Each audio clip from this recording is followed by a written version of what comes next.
안녕하세요. 오늘은 좀 특별한 자료를 가지고 와봤습니다.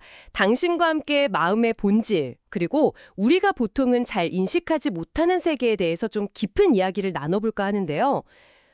마음이 그냥 단순한 생각이 아니라 뭐랄까 영원한 기록 장치일 수 있다. 이런 흥미로운 관점이 있더라고요. 네, 맞습니다.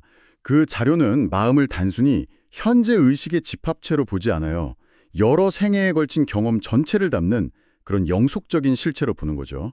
그러니까 현재 우리의 의식은 그 방대한 기록의 일부에 불과하다는 거고요. 와, 정말 흥미로운데요. 네, 그리고 또 물질적인 것에 대한 집착이 우리를 어느 쪽으로 이끄는지, 반대로 내면의 조화는 어떤 가능성을 여는지 이런 질문들도 던지고 있거든요. 그렇군요.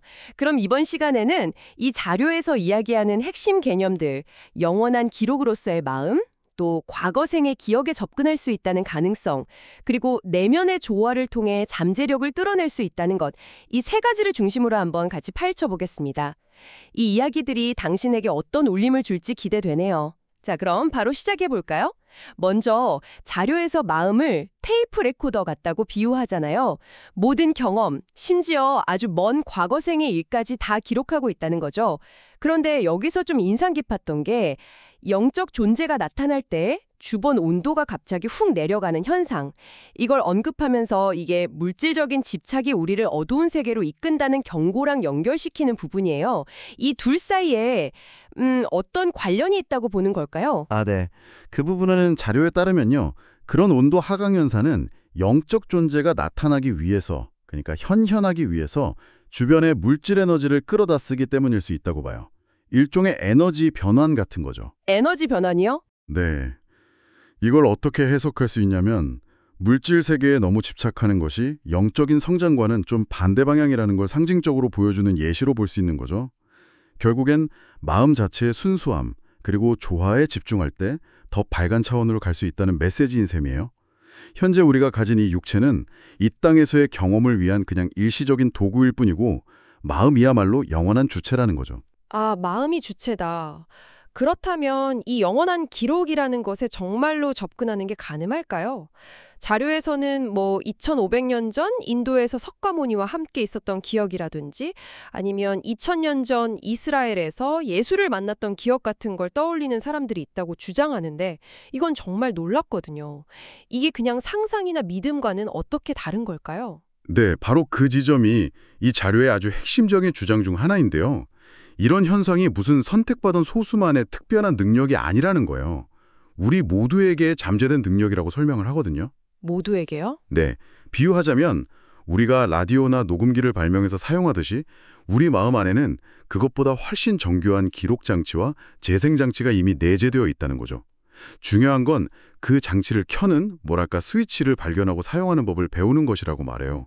그래서 이건 맹목적인 믿음의 문제라기보다는 마음의 특정 상태, 그러니까 조화를 통해서 접근할 수 있는 영역으로 제시하는 겁니다. 어쩌면 당신이 가끔 느끼는 설명하기 어려운 어떤 끌림이나 데자뷰 같은 그런 느낌들 있잖아요. 그런 것들도 이 자료의 관점에서 보면 그 영원한 기록의 희미한 메아리일 수도 있다는 거죠. 마음의 조화를 통해서 내 안의 기록에 접근할 수 있다. 이 발상 자체가 참 재밌네요. 그러면 그 스위치는 구체적으로 어떻게 켤 수 있을까요? 자료에서 뭔가 방법을 제시하겠죠. 자료는 중도의 길을 그 방법으로 이야기합니다. 불교 개념을 좀 빌려왔는데 어느 한쪽으로 너무 치우치지 않고 자신의 생각이나 행동을 계속 돌아보면서 균형을 잡는 상태를 말하는 거죠. 아, 중도, 균형이군요. 네. 만약 잘못된 점을 발견하면 그 근본 원인을 파악하고 다시는 반복하지 않으려고 의식적으로 노력하는 것. 이게 중요하다고 강조해요. 결국 스스로 돌아보고 노력하는 게 핵심이네요. 정확합니다. 우리가 겪는 여러 고통들 있잖아요. 정신적이든 경제적이든 육체적이든 그게 결국엔 과거에 자기 스스로가 뿌린 생각과 행동의 결과라고 지적하거든요. 그래서 외부에 있는 어떤 힘, 타력에 기대기보다는 자신의 힘, 자력으로 마음속에 쌓인 장애물들을 치워나가야 한다는 거예요. 자료에서는 이걸 쌓인 나무 토막이라고 비유하는데 이걸 스스로 치워야 한다는 거죠. 아, 장애물을 스스로 치운다. 네, 그렇게 스스로 마음의 구름을 걷어내면 원래 그 자리에 있던 태양빛처럼 내면의 빛, 즉 잠재력이 자연스럽게 드러난다는 비유를 써요. 이것이야말로 진정한 의미의 자력구원이라는 설명이고요. 그렇군요. 결국 올바른 생각, 올바른 말, 올바른 행동을 꾸준히 실천하면서 마음의 조화를 이루어 나갈 때 그때 비로소 나 자신뿐만 아니라 다른 사람의 마음까지 더 깊이 이해하게 되고 물질 세계를 넘어서는 힘, 그러니까 내면의 잠재력을 발휘하게 된다. 뭐 이런 이야기로 자연스럽게 이어지는 거군요. 오늘 함께 살펴본 자료는 마음이라는 것이 단순한 현재 의식의 흐름, 그 이상이라는 걸 보여주는 것 같아요. 시공간을 초월한 방대한 경험의 저장소이자 또 무한한 가능성의 원천일 수 있다는 깊은 질문을 던져주네요.